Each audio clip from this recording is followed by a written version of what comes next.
6 Tips for having great sex in the great outdoors. This summer, go ahead and have a, literal, romp in the hay. Just try not to get arrested. Having great outdoor sex is more than the willingness to get leaves in your hair or sand where sand doesn't belong. If you're set on the idea, having the right attitude and thinking things through will ensure your pleasure is fun, exciting, and disaster-free. What are the do's and don'ts of great outdoor sex?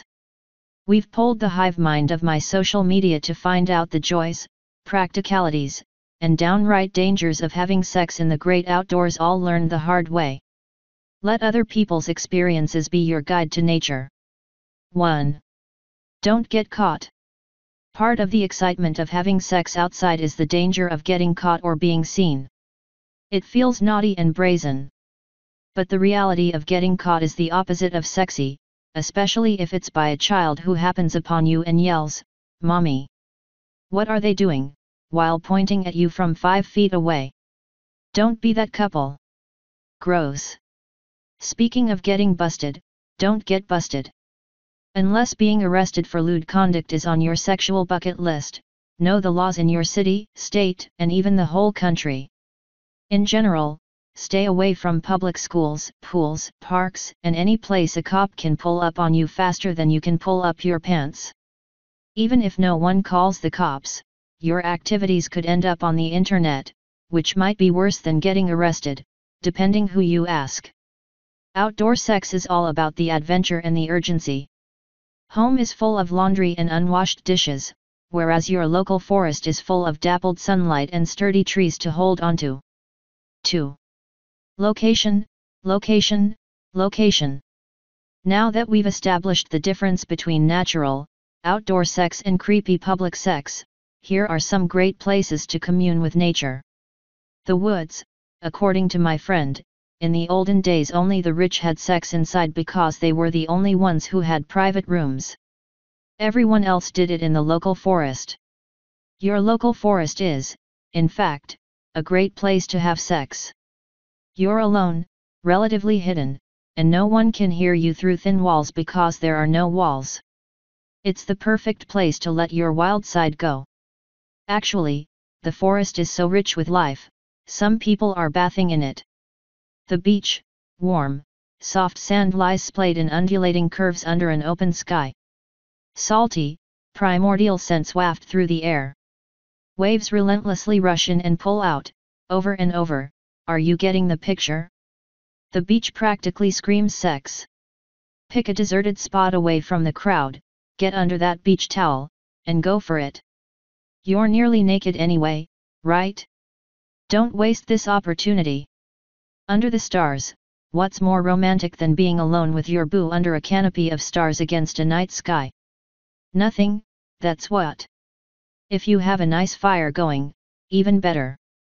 Camping is a great time to have sex because you probably have a cozy tent, a padded sleeping bag, and if you're glamping, an air mattress and pillows.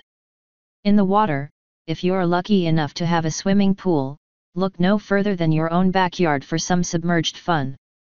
At the beach or a lake, go far enough out where you can still stand but people on shore can't tell what's going on under the waterline.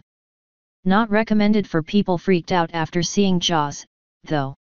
Don't think about the kids, the neighbors, or the twigs you'll be picking out of your undies afterward. It'll all be worth it, you woodland goddess, you. 3. Be prepared. If you know you're going to have al fresco sexo, have a blanket or thick towel with you. It'll save your back and knees from rocks, pebbles, tree roots, seashells, and all manners of road rash, even where there are no roads. Camping is one of the best opportunities to have great sex outdoors. You've already packed everything you need and plan to sleep there anyway. Bring lube, condoms, and baby wipes if you want. But PSA, remember, if you pack it in, pack it out. No one wants to find your used condoms under a pine tree. If you're in the woods for the afternoon, one friend also suggests bug spray. Spraying a circle around your general area will help and be less gross, but not terrific for the environment. Dryer sheets also work. Who knew? 4. Lose yourself in the moment you own it. You had the foresight to bring a blanket and bug spray. Now it's time to say bye to everything else that feels structured, scheduled, reasonable, and responsible. Outdoor sex is all about the adventure and the urgency. Yeah, you could wait until you get home, but why? Home is full of laundry and unwashed dishes, whereas your local forest is full of dappled sunlight and sturdy trees to hold onto. Don't think about the kids, the neighbors, or the twigs you'll be picking out of your undies afterward. It'll all be worth it, you woodland goddess, you. 5. Assume the position. Sex in the great outdoors means finding yourself in some unusual positions because you're working with what's available. Spooning under a blanket is popular among exhibitionists because it looks like cuddling to the casual passerby.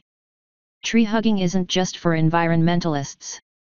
According to a conversation I overheard once, sex while pressed up against a tree gets all that stuff up in there. Wrapping yourself around your partner like a koala may be the only thing that saves you from being swept out to sea. Limb contortions are common to work around rowboat oars, steering wheels, and don't get me started on backs. One friend shared, "I had sex on a hammock recently. Kind of awkward, but fun. It got the job done." Considering how hard it is to just get in and out of a hammock, that's pretty impressive. 6. Random advice is still good advice.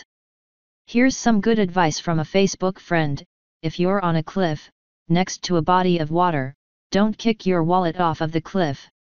If you are on the roof of a castle tower, do not underestimate the speed of a bus full of 10-year-olds in ascending the tower steps. If you are not fully dressed when you hear them approaching, quickly turn your back as if you are admiring the scenery, and finish buttoning. I think that pretty much covers it.